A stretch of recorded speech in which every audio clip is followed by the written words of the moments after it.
Welcome by the Business by Nature Astrology Forecast with our in-house astrologer Katalin Ambrosia and myself, Coco Groothuis, as the host of this biweekly podcast. In this podcast series, we discuss the current astrological events so that we can work with them in life and business. So welcome, Katalin, with this new episode. And we have a lot to discuss today because we have a full moon in Taurus, we have entered Scorpio season, and on top of that, we have also a lunar eclipse. So a very, I find, intense period of time. So please help us out what to do, how to navigate through these stormy times. Well, where can we start? Where can we start? Where can we finish? I mean, the good news is we're already kind of like on a way out of eclipse season. Okay. So like we're still in the middle, so we're still feeling it. And but this is the last eclipse. We're having 2 eclipses only this time. And the eclipse window is just intense. It's intense. It's really like wobbly times, unsecure times, changing times. You don't know what's going on. You don't know what you feel. You don't really know what is this all about. And later on, sense will come. It's already here. It's just not yet in our awareness. So that makes things a little bit just, feeling wobbly. And then of course, having entered Scorpio season in the middle of an eclipse window, it's like double triple intensity. If there's like one word with which you would explain Scorpio, it is intensity. So we have basically left Libra season, went like inside that eclipse already, and where we're already like in this wobbly, not really understanding, not really knowing what's going on energy, and then we go into the underworld, into like Scorpio season. That is intense. There's just really no other way around it. So let's see if we can just a little bit try to shed some light into these dark times in many different ways. Yes, please. So help us out. Where to start, where to begin, how to navigate. I mean, it's a full moon, right? So on full moon, we're always basically navigating opposites. So when we are like digging into the depths of Scorpio, the full moon always kind of like reminds us of the opposite. In this case, it's the beginning. We have talked about this kind of like having the full moon at the beginning of the season already a couple of episodes ago. So we dig into Scorpio. We go into this time where it's really all about excavating. It's about excavating my own psychology. It's about excavating some kind of like hidden truths that have been lying underneath of like, so many other things, of people pleasing, generations of like silence, and just not being able to acknowledge those kind of truths. And Scorpio season always is somehow unraveling some of these truths that are painful usually, but that's what Scorpio is here for. I mean, the big karmic learning of Scorpio is really how to change a disadvantage into an advantage, how to transform darkness into light. And in order to transform, in order to do this big work, you have to become aware. So Scorpio season usually ushers us into some kind of understandings of things, understandings of how we function, of how our psyche functions, and of what kind of situations we are in actually. So that is Scorpio season. And then the full moon comes and it's in Taurus. And so Scorpio and Taurus are a little bit like the life and death axis, right? So Scorpio is representing death, and all these other realms, and Taurus is representing life and just presence, just being in the body, being with what is. It's Venus ruled. Some astrologers say it's Earth ruled. I very much like this actually also. So it's really very much about like, okay, what is here now? What do I need now? What is present? Who am I? What's my resources? What do I really need? What's my value? Like becoming aware of what is real for me at the moment. So it's like a very beautiful kind of act of rebalancing this kind of emotional intensity that Scorpio season often just ushers us into, and puts us into perspective also, because Scorpio does do a very, very important work. It is important to go into the shadow. It is important to become aware of the shadow. It is important to be comfortable also with my shadows. No, like this is a very, very profound and very important human work to realize during our lifetimes, to become whole, to understand that there's light and there's dark, and I'm like 50% light and I'm 50% dark, and only when I acknowledge both of these sides, both of these extremes of life, can I become a whole human being. So that's why Scorpio work is very important work. But at the same time, Scorpio, you can get lost in these kind of depths sometimes. You can get lost in that, like in this emotional depth, and you can get lost also. Scorpio has a very sharp mind, you know. It's like all about like putting together strategy and putting together like how things could be, and conspiracy. And if you don't have the perspective, you can get lost in that darkness. And so Taurus helps us like fundamentally to like have light and life as our kind of perspective on the horizon while we're digging into the depths of darkness in Scorpio season. Yeah, beautiful. So I'm a very practical person. So then tomorrow, or when you listen to the podcast, it's full moon. So right now, I think so.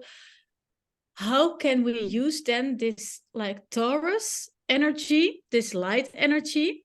Is there a particular question or like thing that what we can do in this very chaotic and like, well, muddly times, you know? Because for me it feels right now also with like, because we're in between eclipses, like really being like asked to go very in deep sea, right? So how can we just swim to the light again? Like, I mean, in this case, there is a little bit of like an even there is an add on the intensity, and it's not necessarily this super light full moon. It could be super, like it's a very like the constellations are like pretty, it could be manifesting in many different ways, no? But there is a little bit of an add-on intensity because it is an eclipse. It's not a regular full moon. It's a partial lunar eclipse. And it's the last eclipse of a whole series of eclipses that we have been navigating in the last 2 years, basically. So this is the closing act. This is the closing act of a story that we have been living in the last 2 years since November 2021. So even though if there is an add-on intensity, the good news is it's nothing new. It's not something that will completely, you know, it's not something that can take us completely out of our just presence, because the story is a story that we have like lived and that we are now about to close.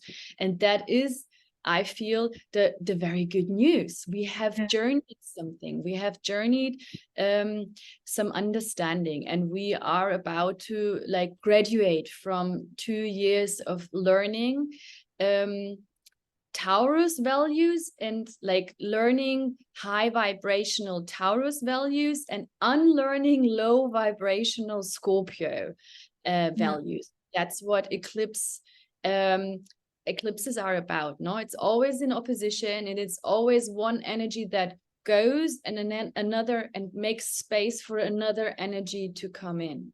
So we have been purging kind of like low vibrational Scorpio energy, which is greed, which is toxic relating, which is dependency on other people's resources, which is going into the depths of psychology and excavating without any, you know, need, like, you know, kind of even indulging in the swamps of my unconscious. No, so this is something that we have been purging, and something that we have been taking in is the high vibrational Taurus. So that is indeed, that's independence, that's autonomous. It is slow, it is stable, it is grounded. It is like really very much about sustainability. It's about beauty. It's about creating from presence. It's about creating also in harmony and in the dance with the earth and with the reality of things. No, so we can now really, with this eclipse, actually, this eclipse has a high potential, like a high potential to really do these last movements of changing something inside myself that really needs to change in order to be able to create as a higher vibrational version of myself. Beautiful. And I think this was the answer that I was looking for, like in a practical sense. So how can we work with it? What can we do, to work with it and have full awareness in this time period? And that we can help this transformation that is already going in the collective sky, but how can we also co-create this with this momentum? So if I understand you, then we could like look a little bit like in the past 18 months, like November 21, what has happened, what has shifted, and what do we have to finish in order to start like a new round, right? Yeah, very much so. So I feel like, also considering a couple of other aspects that are happening right now out there, I feel a lot about this is really psychological patterns that we have, that we are carrying with us from our lifetime, but also from like many generations before. Scorpio season, we're diving into ancestral work, no? Like everywhere in the world in these days, we're celebrating all sorts of like festivals that are related to connecting with the ancestors, to connecting with the dead, to connecting to our collective kind of, you know, past also, no? Especially in times like this also, where a lot of this kind of collective trauma is activated also in our like bodies and in our like individual experiences. Is kind of like, you know, we all are affected by the systems that we are living in. We all are affected like from violence, from war, from all sorts of like supremacy and oppression, no? And these times, I feel, are really strongly reminding us of the imprint that all of this has in our experience.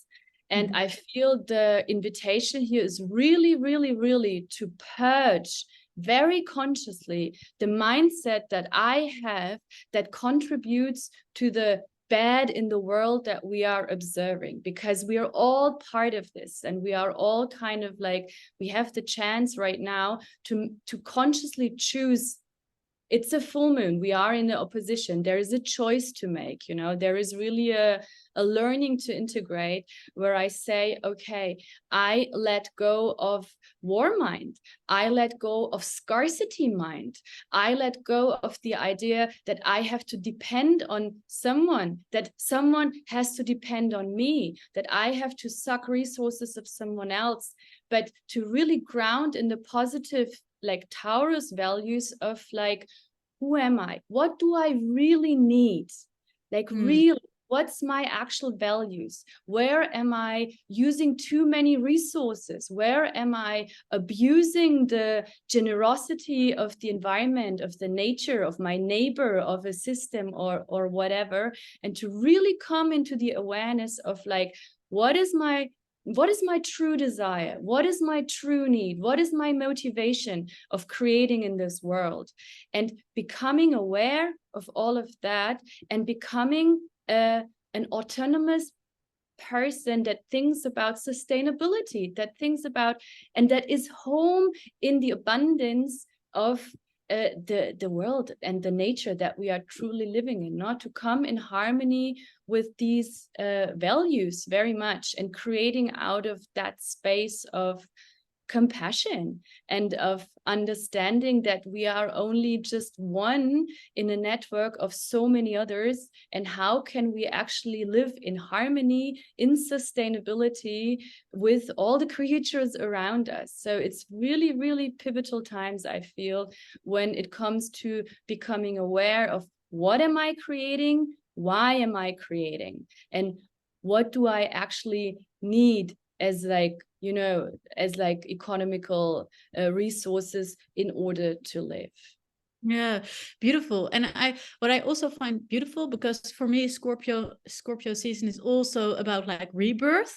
And like if we go look into Celtic traditions, then when the full moon is like in Scorpio, or then so when it is full moon and the sun is in Scorpio, then we enter like Samhain, we enter like the winter season, the womb, the belly of nature, right? So it's also beautiful that we take this eclipse season, these kind of themes, that we take that into winter time.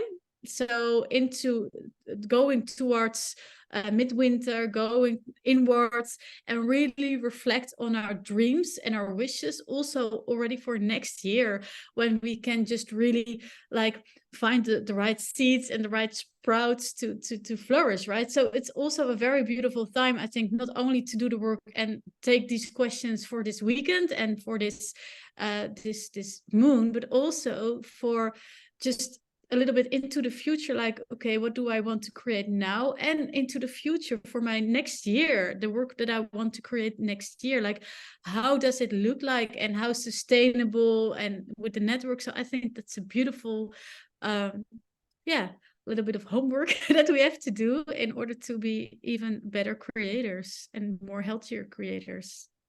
Yeah, I completely agree. I mean, it's really about checking you know, it's like this, I love this cyclical wisdom, you know, and it's beautiful to just see a little bit, okay, so now we have been drawing into all our harvest, and now let's see at all the seeds, and now let's see which one do really resonate with me. What's the real attention for me to grow this thing? Do I really need to grow this thing? Is this really something that resonates with the highest version of like who I feel I want to become? And then cultivating these kind of seeds in order for them. And this is we're always working with these half-year cycles also, no? Like this is a full moon in Taurus. So yes, it's closing a 2-year cycle of eclipses, but it's opening also a new cycle of, and the Taurus is activated already for quite some time because Uranus is there, Jupiter is still there until next spring. So everything is magnified at the moment when it comes to Taurus. And we can very much look into the time until the next new moon in Taurus, which is in June, and we can see, okay, so what do I want to cultivate until then? And yeah. Yeah, I think that's beautiful. And also because I was desperately looking for some light in these dark times, you know. So I think it's a beautiful like focus point to have, like really focusing, like, what do I want to create, what can I contribute from a higher point of Taurus, high vibrating Taurus energy, right? So it's also, I think, like, it's always good to have like some kind of focus point, some kind of direction to go to, and use this energy wisely. That's a very good point. They use the energy wisely because the energy of this weekend is highly volatile. So yes, there is the full moon, there is the eclipse, but on top of that, there's a couple of other things. So right next to the sun in Scorpio, we have Mercury and we have Mars that are closing a conjunction right a couple of hours after the eclipse and after the full moon. So Mars and Mercury together, so the warrior and the communicator, basically. So the one that is like fire and sharp, and the other one is just communication that is sharp and it's pointed. When they come together, it's a sword, it's a weapon, it's like a very, very, very powerful instrument. And now the thing is, one of my like astrology teachers, she always says, energy is neutral until it's directed. And this, there cannot be a constellation that this is so true for as this one that we're having this weekend. So we have a sharp weapon in our hands. And now the question is, what am I using it for?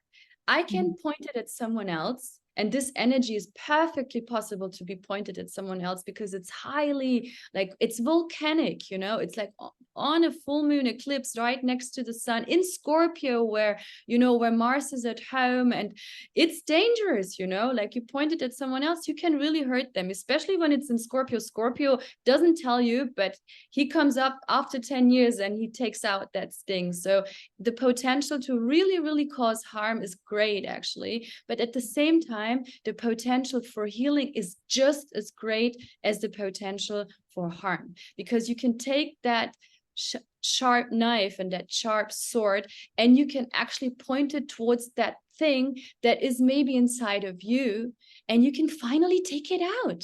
You know, you can take it out. You can say it's enough.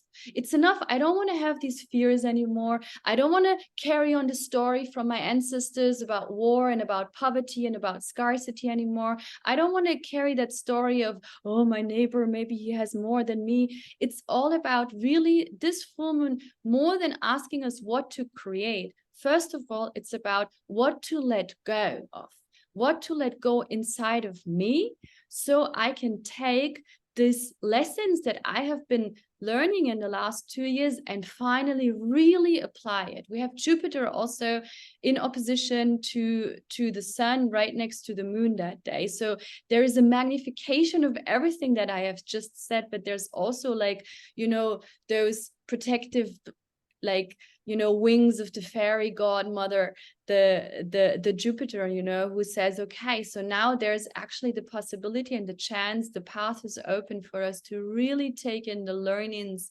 that we have been journeying in these last years. But for that, it is necessary to be ready to do the work, to not close your eyes, be ready to dig into your own shadow self, become aware of your hidden motives, become aware of what's driving you truly, and take it out. What you say, it's not necessary anymore for me. It's not serving me. It's not serving who I am, who I want to become, what I want to create. This is the work to do right now. And then creation will come, manifestation will come, all of this will come. So we're now we're slowly getting there, that things are moving forward again, you know, but this is a very important work to do. Beautiful. So we all have our homework now for this weekend, and really focus on letting go and going inwards, seek within what is what wants to be transformed in this intense times. So I want to wrap up with the last question, and that is, like, we have this intense weekend, then we're going, like, again slowly towards the new moon. We have just 2 weeks left, so there's a lot of time. So are there a few important things that we need to know when we're going down the road again? Is there any advice that you can give us for the next coming weeks, for the next 2 weeks? I mean, I think I talked now enough about shadow work and about digging into psychology. This is really my primary advice for sure. But there's something that I would like to actually give you, like, you know, a little goodie that I'm having for you, because some good news also, Saturn is going to station direct again. So we have, like, one of the big guys who have been, like, for like half a year now, since June basically, he has been stationing retrograde, and he has been going back. Right now we are in 0° Pisces with Saturn, right? So this is beautiful. It's basically, we have been entering this whole new season of, like, Saturn in Pisces, which is a 3-year cycle, you know, and then it's been moving. Okay, this is my electricity, which is gone. Still have... but you can still hear me. So that has been happening last year for the new moon in Pisces, and then June Saturn goes retrograde, and retrogrades back right until now, until 0° Pisces. So this is beautiful for me, because this means that we have been learning something. Okay, we have been actually learning how to become those containers of divine grace. That is basically what Saturn in Pisces is about also, amongst other things. But especially for those people who are, you know, in some way entrepreneurs around spirituality, around mindfulness, around art, around awareness, you know, like many of us are, you know, and many more will come. We are in the midst of times where these businesses are booming. Why? Because Saturn is in Pisces, because we are actually putting a structure into the non-structurable. We are trying to build a bridge from the non-material into the material world. And we have been journeying some learnings in the last weeks and months while Saturn was moving backwards in Pisces. And now next week, 1 week after the not even, I think 5 days after the eclipse, Saturn will station direct again and will journey Pisces again from the beginning. So we are now able to really, with the learnings from these last weeks and months, build those structures that facilitate our ability to become those channels, those conduits, those bridges of light. Wow, perfect timing.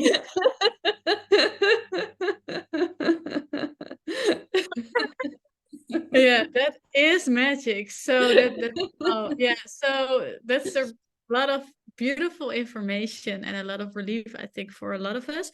So the last question then is, how long will Saturn go direct again before it returns? Well, so these big planets, they usually half the year they go back, they go retrograde. So Saturn is one of those. So he will be I say he now because but somehow Saturn is a he for me. But Saturn, he will be retrograde again until like mid next year, and then will be moving forward half a year and then moving backward. We've been talking about these cycles, you know, it's like there is no linear growth in nature. There's always, it is always like the waves of the ocean, you know.